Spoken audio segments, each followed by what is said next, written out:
Bien voilà, on est de retour pour cette demi-heure consacrée aux questions du genre. Si vous nous rejoignez ou si vous prenez la retransmission en cours, vous êtes bien dans le débat online organisé par la FGTB Bruxelles en partenariat avec la Fédération des mutualités socialistes du Brabant. On a une demi-heure, comme je l'ai dit, consacrée aux questions du genre qu'on a intitulé Demain, l'égalité enfin. Alors pour parler de ça sur ce plateau, j'ai deux Dominique à côté de moi. J'ai Dominique Fervaille qui est la présidente du comité femmes Eliane Vogel-Polski et Dominique Bruman qui lui est animateur aux femmes prévoyantes socialistes. Bonjour, permettez-moi tout d'abord de vous souhaiter une excellente fête du travail à tous les deux. On va enchaîner directement. Hein. Donc, ce qui se passe, c'est que le 19 avril, en fait, le Conseil bruxellois pour l'égalité entre les femmes et les hommes a publié un rapport sur l'impact du Covid. Ce rapport, il s'intitule Demain ne peut être pire qu'hier pour l'égalité. Alors, ça pourrait être le titre d'un film de Jean-Pierre Mocky. Hein. Mais là, c'est ça, au cours de cette demi-heure, on a pris 8 constats issus de ce rapport et on va donner pour chacun d'entre eux une analyse et nos recommandations. Alors, on va commencer tout de suite avec le premier constat qui est que la très grande majorité des héroïnes de la crise du Covid-19 gagnent beaucoup moins que le salaire brut moyen de l'ensemble des salariés belges. Dominique, est-ce que tu peux nous en dire un peu plus ? Oui, bien sûr, Fabien. Il faut même d'ailleurs dire que finalement, la majorité des héros de cette crise Covid sont en majoritairement des héroïnes avant toute chose. Effectivement, elles gagnent moins que le salaire brut moyen, qui est de 2 920 €. Et par exemple, quand on va encore dans le détail, on voit même carrément que des titres services qui sont des secteurs essentiellement féminins, ici à Bruxelles, le salaire moyen est de 1 700 à 1 900 € par mois, ce qui représente seulement 40% du salaire moyen des Bruxellois. Donc c'est vraiment, on est dans parfois des secteurs féminins qui sont vraiment avec des secteurs avec des très bas salaires. Alors, on voit d'ailleurs de toute façon, cela est lié aussi à l'écart salarial qui est en Belgique, toujours cette année-ci, comme le montre le dernier rapport sur l'égalité salariale, il est globalement de 23,7% cette année. Si on regarde de près la proportion des hommes et des femmes par tranche de rémunération, on voit justement une surreprésentation des femmes dans les bas salaires, qui sont justement des secteurs qui sont liés au care, qui sont les secteurs de commerce, qui sont des secteurs tels que le nettoyage, l'entretien, etc., et qui sont donc des secteurs avec des très bas salaires qui ont été finalement fort sollicités dans la crise Covid, que l'on a tous applaudi pendant des années, pendant des jours et des jours entiers. Cette égalité salariale, c'est évidemment un des enjeux majeurs de notre société au XXIe siècle, parce qu'il est important de réduire l'écart et cela passe par évidemment une revalorisation des bas salaires. Alors sur la question des bas salaires et du revenu minimum, on voit que c'était justement à l'ordre du jour des discussions de l'accord interprofessionnel. Et donc on voit que les patrons ont refusé d'augmenter même le salaire minimum. On ne parle même pas des bas salaires. Ce qui est totalement finalement scandaleux, je dirais rétrograde et honteux. Cette question, pourtant, aurait pu être complètement dissociée de la question de la norme, puisque la loi de 2012 sur l'écart salarial, elle invite à prendre des mesures qui peuvent réduire l'écart, que ce soit au niveau de l'interprofessionnel, des secteurs ou des entreprises. Et donc, je dirais qu'en tout cas, ici, si rapidement on n'a pas la décence d'augmenter ces bas salaires, si rien n'est accordé rapidement pour revaloriser ces bas salaires, je crois que les patrons et les politiques, ils porteront la honte, quelque part, et la responsabilité de la colère qu'on pourrait avoir de ne pas avoir reconnu la valeur sociétale et le courage de ces travailleuses pendant la crise de Covid. Ouais. La question de l'écart salarial, on sait que c'est un combat que tu portes depuis très longtemps, hein, Dominique, et on voit que cet écart salarial, il a ensuite une influence aussi sur le chômage, sur le montant de chômage temporaire qui a pu être donné aux différents travailleurs. Et c'est notre deuxième constat qui est que les femmes mises au chômage temporaire ont gagné jusqu'à 131,10 € de moins par mois que les hommes. Est-ce que tu peux nous en dire un peu plus ? Oui. Et même encore ajouter qu'effectivement, donc les allocations de chômage sont évidemment établies en fonction du salaire. Si on regarde également le fait que 60% du chômage temporaire en région bruxelloise concerne 3 secteurs.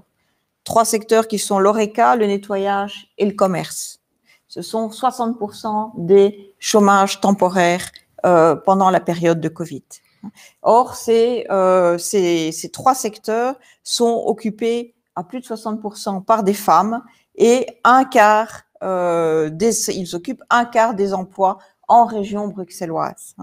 Et donc, on voit aussi, bien entendu, que le montant de ces allocations est calculé sur les salaires. Et donc, plus si les salaires sont bas, ça va de soi. Évidemment, les allocations sont relativement importantes. Elles sont évidemment un indicateur de ce que l'écart salarial est encore aggravé par le fait que nous avons également beaucoup de femmes employées à temps partiel qui sont justement imposées par ces secteurs qui exigent d'une part des horaires atypiques et de la flexibilité.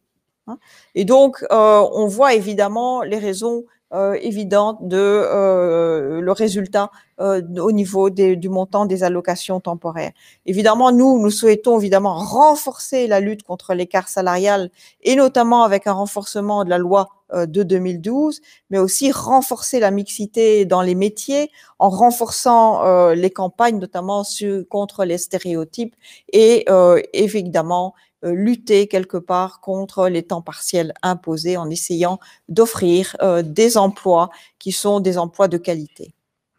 Alors, les femmes, elles ont été en première ligne au cours de cette crise. Elles ont été au front aussi à la maison. Et ça, c'est le troisième constat qu'on a ici. C'est que sur les 10 parents qui ont dû prendre un congé parental Corona, 7 sont des mamans.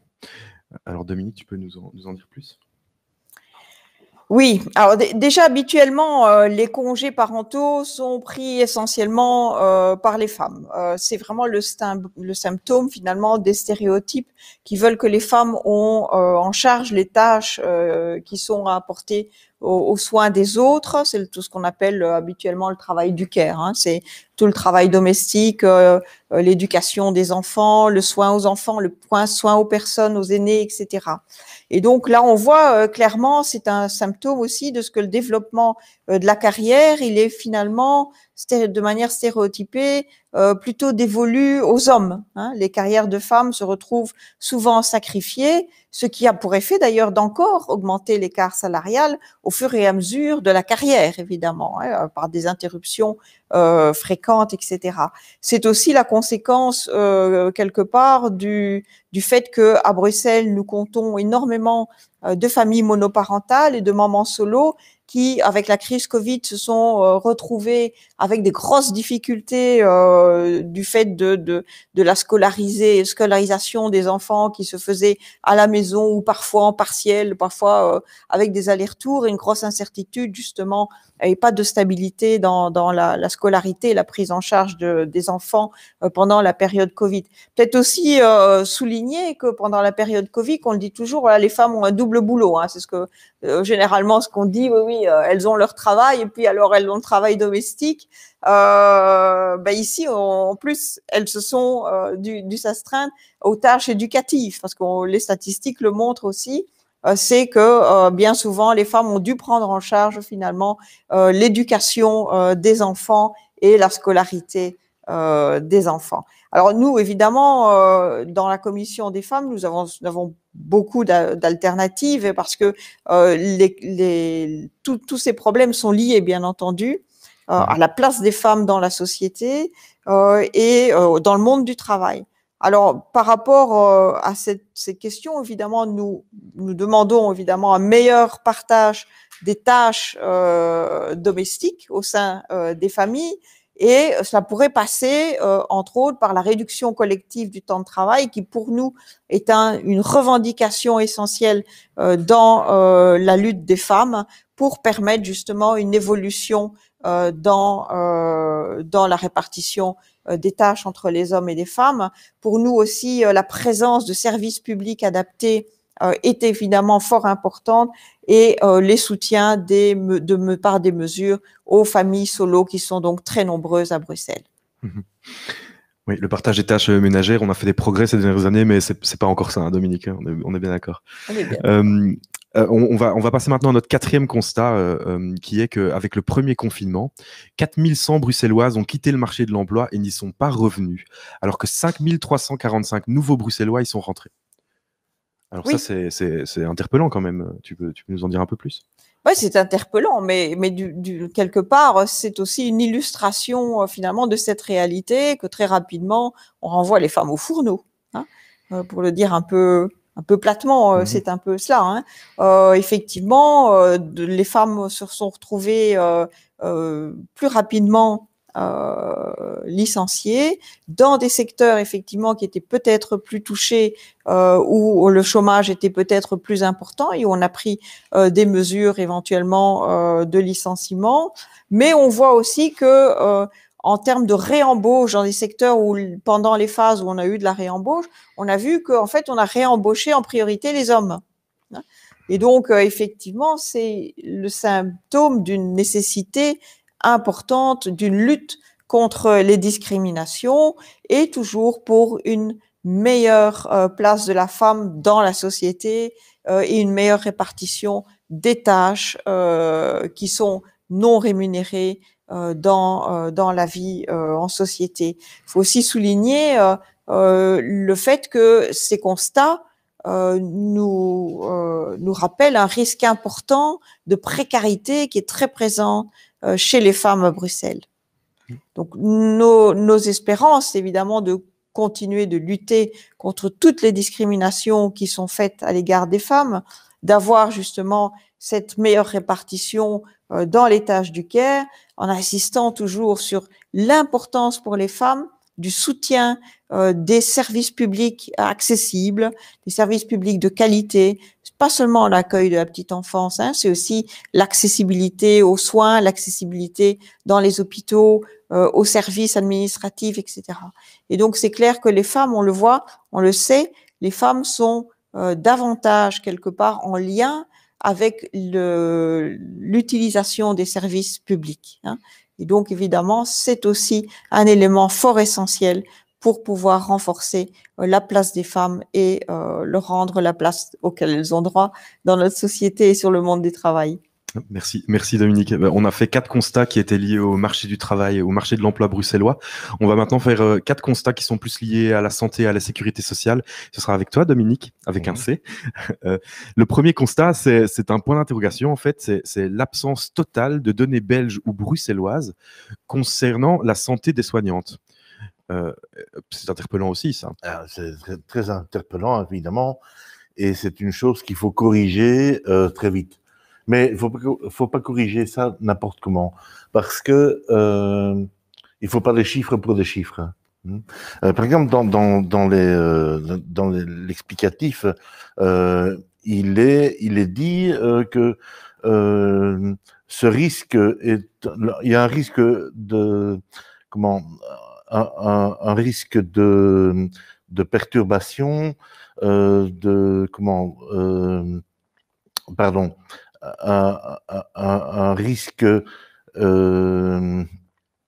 sanitaire pour les soignantes, augmenté pour les soignantes en raison de leur genre. Les femmes étant plus à risque de développer des troubles anxieux et dépressifs. Alors, ça, c'est vrai que c'est une analyse un peu spéciale, un peu bizarre. Ce qu'on peut dire, en tout cas, c'est que elles sont beaucoup plus systématiquement diagnostiquées dépressives et soignées pour des dépressions. Hein. On voit très bien que quand une femme consulte un médecin généraliste et qu'elle dit ça va pas, je vais craquer, j'en peux plus, on va lui lui prescrire peut-être plus des antidépresseurs qu'à un homme, on va dire prends ton vélo, hein, va faire quelques kilomètres et ça va aller. Donc ça effectivement, moi je me rappelle avoir fait un travail à participer à un projet européen sur Cratès il y a une quinzaine d'années, et nous avions rencontré dans ce cadre des gens de la municipalité de Saint-Denis, dans la région parisienne, qui avaient mis en place ce qu'ils appelaient un bureau des temps. Et donc là, ce sont des chiffres intéressants. Là, c'est une étude approfondie de qui fait quoi à quel moment. Ce qui fait que quand il faut consulter la population pour une raison ou pour une autre, on sait quand il faut le faire pour être sûr de pouvoir toucher les femmes. Voilà, ça c'est des chiffres intéressants. Ça, c'est une utilisation rationnelle des chiffres. Mais effectivement, ici, il faut prendre en compte que il y a une majorité aussi de personnel féminin dans les hôpitaux. En première ligne dans le Covid, notamment, il y avait une majorité de femmes, ce qui fait aussi peut-être que si on extrapole des chiffres, on va arriver à ce constat. Là, c'était justement des chiffres qu'on n'avait pas, mais Oui. on peut passer au deuxième constat, c'était que dans cette crise Covid, il y a 41% des femmes qui présentent un état de fatigue accru, contre seulement 31% des hommes. Oui. Alors ici, en fait, ça ne fait que corroborer des inégalités qui sont existantes et persistantes dans la société. Tu en parlais tout à l'heure, Dominique, au niveau du care. Hein, c'est vrai que la femme, même si elle est largement aidée, elle reste la personne de référence de la famille, en plus de son travail. Alors, le travail a été particulièrement complexe pendant cette période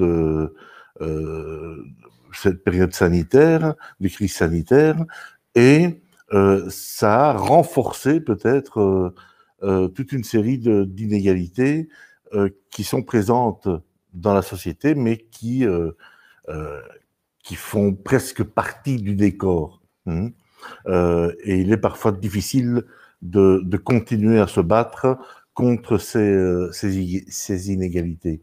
Donc, on parle beaucoup de la charge mentale des femmes. La charge mentale des femmes, c'est effectivement le fait qu'on compte sur les femmes pour penser à tout. Pas peut-être pour faire tout, mais pour penser à tout. Et donc, c'est ça, la charge mentale. Et la charge mentale, c'est quelque chose de lourd dans une vie. Nous étions dans une réunion, dans un webinaire organisé par le comité des Verts, comité des FPS, et on parlait justement de cette charge mentale des femmes qui est quelque part induite par un comportement naturel. La femme a ses règles tous les mois, hein, enfin tous les 28 jours, et donc il y a quelque chose qui fait que la femme compte. Elle commence très jeune à compter.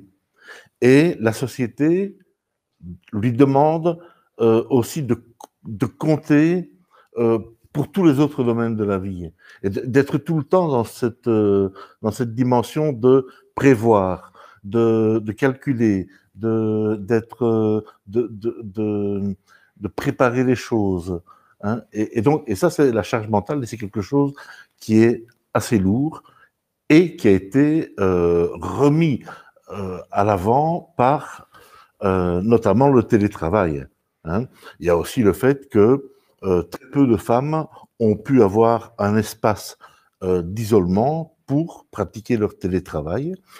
C'était plutôt monsieur qui était dans le bureau, quand bureau il y a, hein, et madame à la table de la cuisine, hein, et lorsque les enfants, puisque les enfants étaient en confinement aussi, lorsque les enfants avaient besoin de l'intervention des parents, mais c'était plus vers maman qu'on allait plutôt que vers papa. Donc tout ça participe à une charge mentale et une fatigue accrue pour les femmes. On aura un débat consacré à la jeunesse plus tard au cours de cet après-midi. Mais là, c'est un constat qui est spécifique à la jeunesse, c'est qu'un jeune sur 5 lors de cette crise a développé des troubles de santé mentale très sérieux. Et la tendance est plus forte chez les filles en raison de la charge mentale liée au care.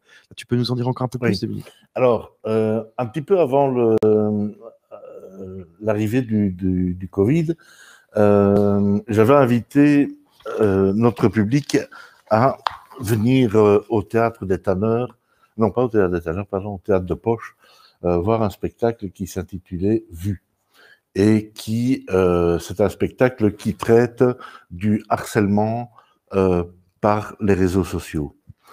Et la salle était comble, et il y avait moitié, dans le public, il y avait moitié d'adultes et moitié d'adolescents. Et ensuite, il y a eu un devant de scène avec les acteurs et, et des échanges avec les jeunes, avec les adultes. Il y avait quelque chose vraiment de très intéressant qui s'est passé à ce moment-là. Et effectivement, ce qu'on se rend compte, c'est que c'est un phénomène qui s'est encore aggravé avec le confinement, avec le Covid. Pourquoi? Parce que quand on est dans la vie réelle, les interférences, on a encore la possibilité d'avoir un ami proche physiquement pour pouvoir en parler. Le harcèlement sur les réseaux sociaux, c'est un phénomène qui prend une expansion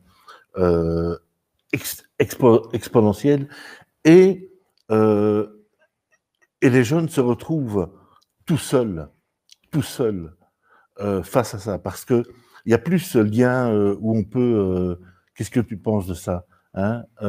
Oui, et puis l'adolescence n'est pas non plus une période où on parle spécialement à ses parents non plus. Hein, aussi, voilà. Hein, il y a aussi toute la tension parce que bon, on voit dans les reportages au journal télévisé, on voit souvent des familles avec une grande maison, un jardin, chacun sa chambre.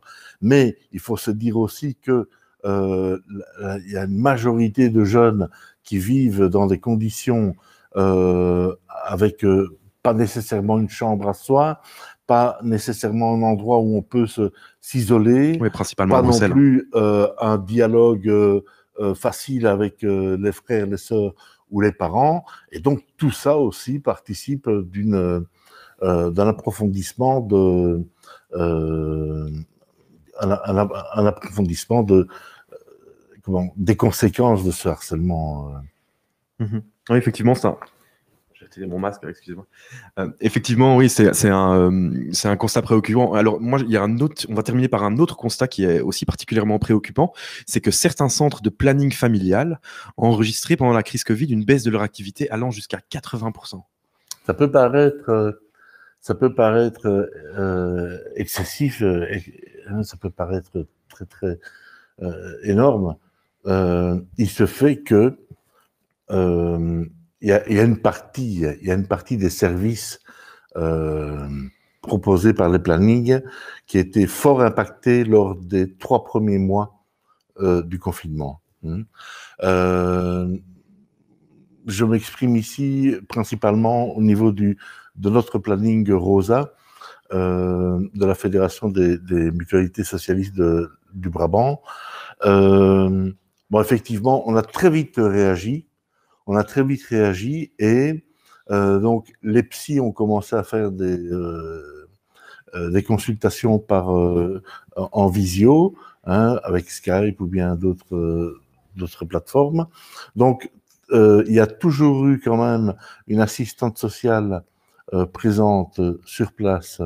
Les consultations médicales ont recommencé, tout l'accompagnement a très vite repris et finalement, on a augmenté, après les premiers mois, on a augmenté de façon considérable les consultations et l'utilisation de notre planning. Par contre, ce qui est très, très, très interpellant, c'est que ce qui a été vraiment très impacté, c'est les VRAS. Parce que à un moment donné, les animatrices qui vont faire de l'EVRAS dans les écoles ne sont plus invités. Tu peux peut-être expliquer ce qu'est l'EVRAS pour... L'EVRAS, oui. Donc l'EVRAS, c'est un programme d'éducation à la vie et aux relations affectives et sexuelles.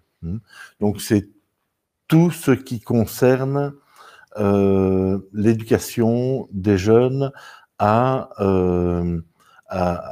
la vie affective, sexuelle, les relations entre garçons et les filles.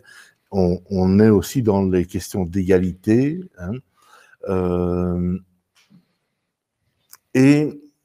Donc, ces animations EVRAS que nous dispensons dans les écoles, elles ont été mises à l'arrêt. Il y avait aussi des écoles qui sortaient de l'école pour venir dans le centre de planning, pour voir un petit peu ce que c'était aussi un planning. Ça permettait à beaucoup de jeunes de faire un premier pas vers le planning. Tout ça a été stoppé net parce que effectivement l'école a arrêté dans ce cycle-là, arrêté le présentiel. Donc ça c'est un véritable problème. C'est un véritable problème qui risque d'avoir des conséquences qui vont se répercuter dans le temps si on ne donne pas les moyens de rattraper ce retard au niveau de la sensibilisation à l'EVRAS avec ces jeunes. Mais merci Dominique. On arrive petit à petit à la fin de ce segment consacré aux questions du genre.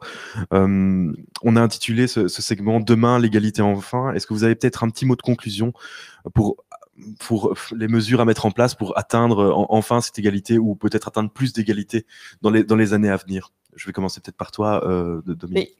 Je dirais qu'en tout cas, le combat des femmes pour plus d'égalité, je crois que c'est un combat juste qui est actuel et est certainement un enjeu majeur du 21e siècle. Donc, je crois que de toute façon, nous devons poursuivre nos combats féministes et syndicalistes. Nous avons beaucoup de revendications et beaucoup de pistes.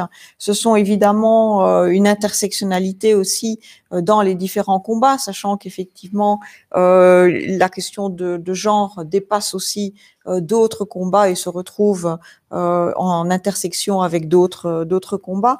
Et donc, je crois qu'effectivement, nous avons des luttes et des revendications aujourd'hui à court échéance, mais aussi à très long terme, on le voit. Notamment, je pense le rapport de la Commission européenne qui, à propos de l'écart salarial, nous disait que l'écart serait réduit en Europe à peu près dans environ 80 ans. Mais si vous voyez des pays hyper riches et puissants comme l'Allemagne, où l'écart salarial à l'heure actuelle, avec la progression actuelle, l'écart salarial ne serait réduit que dans un siècle. On parle du pays quasiment le plus puissant et le plus riche du monde. Donc, je crois qu'il y a énormément encore de combats. Les combats tout proche aussi, justement, pour essayer rapidement de revaloriser les bas salaires, mais aussi de tenir compte des aspects genrés dans toutes les mesures qui sont prises dans la période post-Covid, dans les mesures de relance. Et toi, Dominique? Oui, en guise de conclusion, je voudrais simplement dire que donc les femmes prévoyantes socialistes ont un service d'études particulièrement actif et qu'il y a déjà des études qui ont été menées, qui ont été faites, des études, des analyses qui sont consultables sur le site directement. C'est femmesprévoyantes.be, c'est pas difficile à retenir.